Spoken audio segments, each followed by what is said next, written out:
Kalau kita tawakal ke Allahnya 100%, Allah nolongnya 100%. Dan ukuran persentase itu yang tahu cuma kita, karena di hati kita itu yang muncul. Ada satu titik keraguan berarti kurang dari 100%. Keraguan itu memperlambat datangnya pertolongan dan keajaiban dari Allah. Makanya aku tergantung prasangka hambaku kepadaku. Kenapa ada orang di zaman dulu tuh kayak dapat karomah, keajaiban-keajaiban dalam hidupnya. Kayak nggak mungkin terjadi secara logika dan ilmiah. Karena memang dia yakinnya ke Allah itu 100%. Apakah kalau kayak gitu kita nggak perlu ikhtiar? Perlu, tapi ikhtiar nggak ada hubungannya dengan keyakinan. Ikhtiar itu hubungannya dengan kewajiban. Allah yang suruh ikhtiar, tapi yakin berhasil apa enggak, itu urusan yang kedua. Urusan hati antara kita dengan Allah Subhanahu wa Ta'ala. Kayak kita minum obat, tentunya kita harus beli obat yang paling bagus, dokter yang paling recommended, yang spesialis. Oke, itu ikhtiar. Tapi kalau sampai hati kita terlibat dengan ikhtiar itu, meyakini bahwa kalau ini pasti sembuh, kalau ini kayaknya nggak ada harapan, soalnya dokter juga nggak ahli, berarti hati kita sudah terpaut dengan makhluk dan berarti sudah berkurang yakinnya kepada Allah. Saat itu kita tidak akan melihat keajaiban. Yang terjadi dalam hidup kita saat itu apa? Hal-hal yang ilmiah. Kenapa kita hanya ngalamin hal-hal yang ilmiah? Karena kita yakinnya kepada hal yang ilmiah. Kenapa ada orang yang ngalamin hal-hal yang sifatnya miracle? Karena dia yakinnya kepada mukjizat, yakinnya kepada aun atau pertolongan dari Allah Subhanahu wa Ta'ala. Jadi bukan kita tidak berikhtiar, ini bab a'malul qulub, amal hati. Apakah hati kita yakin gak sama Allah Subhanahu wa Ta'ala? Dan Umar mendengar cerita itu semakin yakin sama Allah. Makanya nanti muncul kasus di zaman Umar tuh luar biasa. Ini presiden kalau imannya 100% ke Allah, ada masalah di negaranya tuh, dia tinggal bilang ya Allah beres tuh masalah. Jadi di Mesir waktu itu ada musim paceklik sampai sungai Nil tuh hampir habis tuh. Sehingga air sungai Nil nggak mengalir lagi ke ladang-ladang jagung, gandumnya orang-orang Mesir. Dan orang Mesir yang dulunya menyembah anak sapi betina mulai syirik lagi nih. Mulai berpikir, kalau kayak gini mah sama aja. Setelah Islam datang kita tetap aja susah, paceklik. Mending kita doa lagi ke nenek moyang kita, dewa-dewa yang dulu. Gubernur Mesir yang namanya Amr bin As waktu itu ngirim surat kepada Umar ke Madinah. Ya Amirul Mukminin, Mesir sedang diuji oleh Allah dengan kekeringan dan masyarakatnya hampir syirik. Kami mohon bantuan dari pusat, dari Madinah untuk membantu bagaimana mengatasi kekeringan di Mesir. Begitu surat itu sampai ke Umar bin Khattab, Umar nulis balik surat dalam bentuk doa. Bismillahirrahmanirrahim. Ya Allah, turunkanlah hujan untuk masyarakat rakyat Mesir. Dikirim ini surat ke Mesir. Waktu itu ibu kotanya masih Alexandria, belum Kairo. Dikirim ke Alexandria. Malam itu diambil sama Amr bin As. Pas dibaca oleh Amr bin As, Bismillahirrahmanirrahim. Ya Allah, berikan rakyat Mesir hujan yang mencukupi untuk mereka. Saat itu juga hujan turun. Sampai sungai Nil meluap dan menggenangi ladang-ladang jagung dan gandumnya orang-orang Mesir. Dan mereka bertakbir semuanya. Cuman ngirim surat doang dari Amirul Mukminin. Kan enak ya? Coba kalau kita hidup di zaman Umar. Ya Amirul Mukminin, saya belum dapat jodoh. Ya Allah beri dia jodoh. Beres. Cepet banget loh. Ya Amirul Mukminin, dia nolak saya, ya Allah terimalah. Terima. Yang kemarin nolak, hari ini kenapa ya saya jadi serak sama dia gara-gara doa Amirul Mukminin. Ini artinya teman-teman, keajaiban dari yakin kepada Allah itu luar biasa dari kisah bapak tadi tuh. Kalau kita berbaik sangka kepada Allah. Kenapa nggak ikhtiar?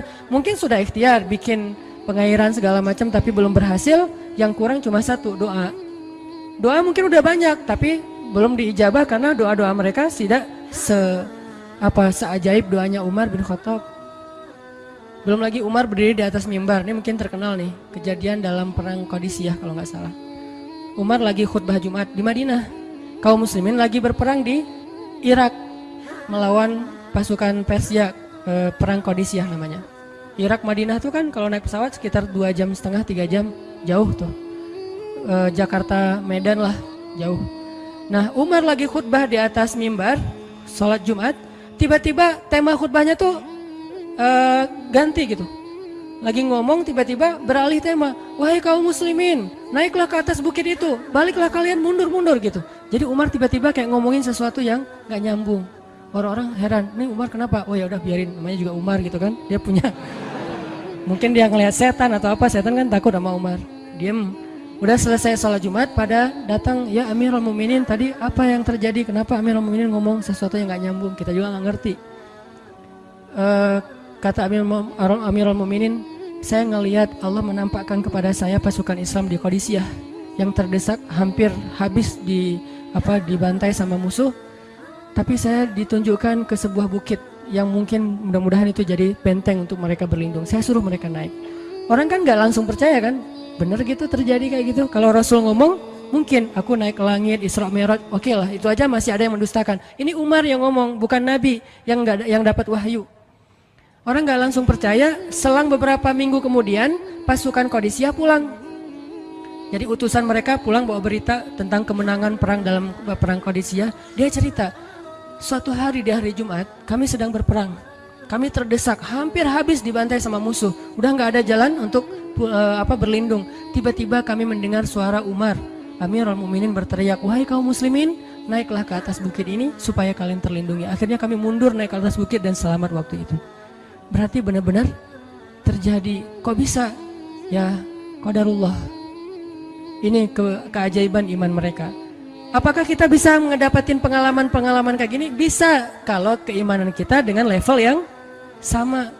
Kalau nggak selevel yang sama pun minimal kita nusaddid.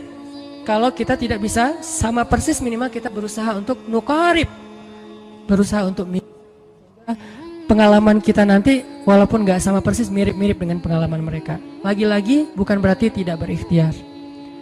Ini keajaiban-keajaiban yang terjadi. Dan saya juga baru ngalamin kemarin pas saya di seminggu, nggak kurang dari seminggu yang lalu, saya baru pulang dari laut di Batu Karas. Di sini ada teman saya, Agi. Mana Agi? Nah, ini Agi ya. Ini by the way model model iklan. Ada deh pokoknya iklan jodoh maksudnya. Agi ini anak Batu Karas. Agi boleh diceritain?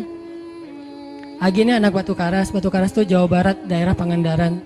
Dari Bandung kurang lebih 6 jam perjalanan. Kalau lagi ada ombak saya suka ke sana nonton orang main surfing. Nggak main sih, main dikit-dikit tapi nggak jago. Nonton orang main surfing. Ketemu Agi. Agi nggak tahu tuh ya. 2 hari sebelum saya datang ke Batu Karas, dia sakit, kayak demam gitu. Mungkin habis diputusin kali ya. Dia demam gitu, nggak enak badan, pengen pulang. Biasanya kalau nggak enak badan cuma dia tinggal di Jakarta, paling juga di kos-kosan. Tapi kali ini pengen pulang ke Batu Karas banget. Aduh, kenapa ya pengen pulang ke Basroh Batu Karas gitu ya. Batu Karas kayak Basroh gitu. Pengen ke Batu Karas. Pas dia pulang, hari saya lagi mau main tuh, dia diajak sama temen dia, ngojek itu apa? Berenang yuk gitu. Berenang yuk, berenang. Dia ikut, padahal lagi nggak enak badan, tapi pengen berenang. Pas lagi di pantai, saya datang ketemu loh, kayak kenal nih, hitam-hitam ektis gitu. Ternyata ketemu saya, Ustadz Hanan ya, ya wah, kenalan. Ustadz saya tuh ketemu Ustadz kemarin di Maruya pas kajian minggu bulan yang lalu. Cuman karena jamaahnya banyak, saya nggak bisa ketemu Ustadz, nggak bisa salaman. Saya waktu itu membatin, ya Allah saya pengen banget ketemu Ustadz Hanan langsung, tapi jangan dalam suasana ta'lim yang ramai, langsung berdua.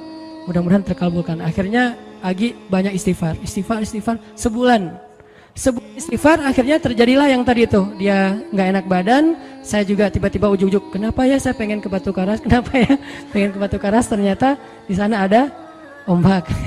Kan ada Agi. Ketemu aja di Batu Karas. Itu cara Allah menskenariokan, dan itu terbukti banget loh. Istighfar bukan karena saya orang soleh, dan kita bisa istighfarin siapa aja. Saya pengen ketemu ini, saya pengen, dan itu ajaib. Kalau misalnya nggak ketemu pun di dunia, insya Allah ketemu dengan orang soleh itu nanti di akhir. Apa ruginya beristighfar dan berdoa? Nggak ada ruginya kan? Ya Allah, saya pengen banget ketemu dengan, misalnya sebutlah ulama yang paling kita ngefans di dunia siapa gitu, dengan Imam Sudais, Imam Masjidil Haram. Pengen banget jabat tangan sama Imam Masjidil Haram yang imamin umat Islam seluruh dunia gitu. Tapi kan nggak mungkin. Kita umroh, kita haji juga nggak bisa ketemu dengan Imam Sudais. Kita berdiri paling depan ya, di dekat dengan Hajar Aswad. Begitu mau sholat diusir tuh. Begitu selesai salam langsung dipagar betis sama askar-askarnya. Susah ketemu beliau tuh, ajaib banget kalau bisa ketemu. Tapi kan nggak ada salahnya beristighfar kan? Astagfirullah, astagfirullah, ya Allah, Sudais, astagfirullah, astagfirullah, Sudais, astagfirullah. Terus aja gitu.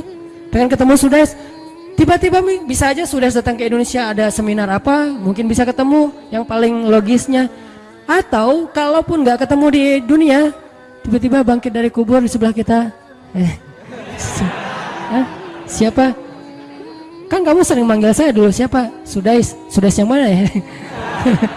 Imam Masjidil Haram, Masya Allah Syekh gitu. Dan orang soleh nanti di akhirat, dialah yang salah satu akan menyelamatkan kita dari perjalanan yang sulit selain syafaat Rasulullah SAW. Jadi kalau disebut nama Nabi, kita spontan ya, Sallallahu Alaihi Wasallam. Kalau perlu bahkan kayak respect banget gitu, kalau disebut nama Nabi langsung Sallallahu Alaihi Wasallam, karena luar biasa jasa Rasulullah. Yang jelas selain Rasulullah SAW, nanti ulama-ulama orang-orang soleh juga bisa nolongin kita di akhirat. Jadi kalau kita doa, ya Allah pengen banget ketemu si fulan, Syekh fulan, Ustadz fulan, Kiai fulan, kalau nggak ketemu pun di dunia, pasti ketemu di akhirat. Yang jelas harapan kita nggak mungkin Allah abaikan gitu aja, nggak mungkin. Pasti Allah kabulkan. Cuman Allah kadang-kadang menggunakan cara yang lebih baik daripada yang kita pernah bayangin. Ketemu beliau di dunia paling cuma selfie. Tapi kalau ketemu di akhirat, dibawa selamat di sirat yang panjang, lebih mending mana?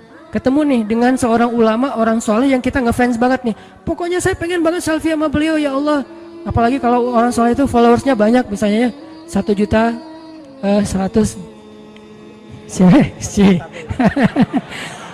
Sedikit itu mah, banyak model yang 17 juta, 19 juta. Pengen followersnya nambah kalau selfie sama beliau. Cuma nambah followers. Tapi kalau ketemunya di akhirat, nambah apa? Nambah derajat, naik level. Kita jadi selevel dengan masuk ke level beliau, padahal kita mah malahnya nggak selevel gitu. Kenapa? Karena dibawa sama beliau. Orang soleh itu kalau mau masuk surga, teman-teman nyari teman-teman yang mencintainya di dunia. Ya Allah, mana fulan, dia mencintai saya di dunia. Ya Allah, mana fulan, dia mencintai saya di dunia. Allah bilang, dia masih tuh di sidang, belum beres-beres, sudah sidang ke-30 misalnya. Kan sidang di dunia aja satu kasus berpuluh-puluh kali kan, gimana sidang akhirat lebih berat lagi tuh.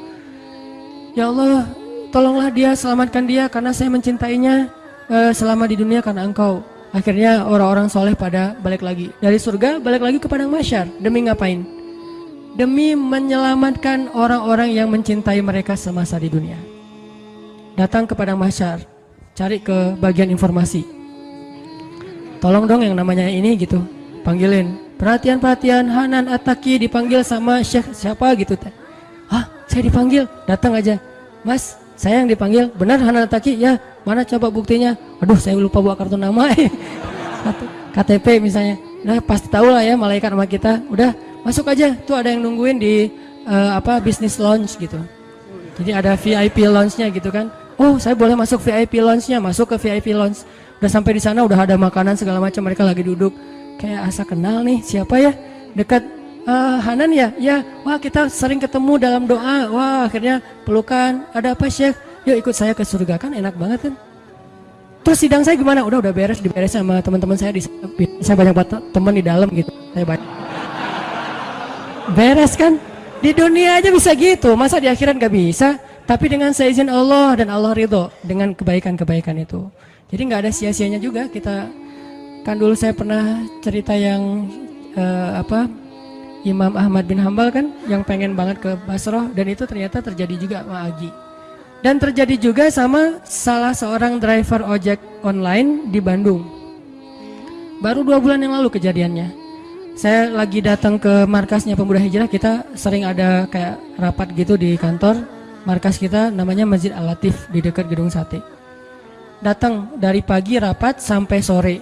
Dan saya pakai baju baju main biasa, bukan pakai baju taklim. Sebetulnya sama aja sih. Nah, waktu itu sholat zuhur di Masjid Al-Latif, saya ngimamin sama asar. Habis asar pulang. Karena nggak nyetir sendiri, saya pakai online, saya order nih. Order, pakai ojek, ada yang ngambil. Drivernya ngambil, datang jemput, pulang. Kemana? Ke Cimahi, pulang. Di tengah jalan dia nanya, Mas sering sholat di Masjid Al-Latif itu ya? Saya bilang, ya lumayan, saya bilang. Iya itu masjid rame banget, anak-anak muda pada numplak di situ taklim. Siapa sih itu, ada imam muda, bagus suaranya gitu. Ntar jangan GR dulu. Muzammil, oh iya Muzammil, iya bagus tuh. Tadi udah GR, ternyata salah. Oh Muzamil, benar-benar Muzamil tuh suaranya bagus banget ya, anak ITB kan? Ya anak ITB ya. Kalau Mas di situ sering ngimamin juga? Ya sesekali sih saya bilang. Dia mulai curiga gitu. Suka ikut talim juga di sana? Ya kadang-kadang saya bilang. Kenal sama Muzamil? Ya lumayan, padahal murid sendiri kan. Lumayan saya bilang. Oh Mas kayak nggak asing nih. Mas tadi ngimamin sholat zuhur bukan? Ya saya bilang. Mulai curiga kan dia. Mas namanya siapa sih Mas? Hanan saya bilang. Hanan? Hanan yang mana nih? Ya.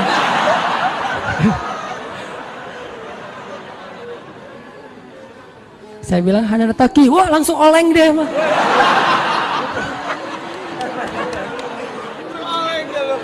Oh, Mas biasa aja Mas biasa aja gitu. Ini benar Ustaz Hanan Taki, benar. Masya Allah, ya Allah, udah gitu kayak terharu gitu, heboh, semua orang pada ngelihat lampu merah lah gitu ya, pada ngelihat semuanya. Saya langsung pakai masker, gitu. Ustadz tahu nggak Ustadz, saya sebulan ini istighfar terus habis dengerin cerita Imam Ahmad bin Hambal yang ke Basrah, saya istighfar, ya Allah pengen banget ketemu Ustadz Hanan, tapi jangan ditaklim berdua, jadi bisa curhat-curhatan gitu. Ternyata Allah bikin skenario, saya order ojek online, dia ngambil, jadi ngobrol di jalan sampai ke rumah, akhirnya bertamu nggak pulang-pulang. Wah ini luar biasa cara Allah.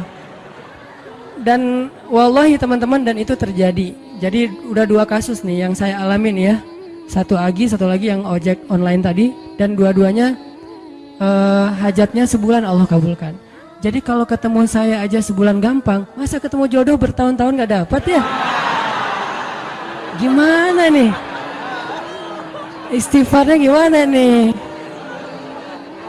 Nih terutama buat cewek-cewek nih, kalau cewek-cewek kan nggak bisa nyari, masa cewek kepo gitu kan nggak mungkin, pura-pura follow, nge-like, kok dia nge-like terus yang first like lah gitu, nggak mungkin kan, cewek kan agak-agak jaim, ya udah istighfar aja deh, banyak-banyak istighfar. Tiba-tiba ada yang kesandung jatuh di depan cewek, HP-nya jatuh, dia pergi, HP-nya nomornya, nggak penting sih ceritanya, pokoknya ada. Ada jalan dari Allah yang kita nggak ngerti nih, yang jelas bisa. Kita tinggal yakin aja sama Allah, istighfar, Allah yang kasih jalan. Walladzina jahadu fina lanahdiyannahum subulana.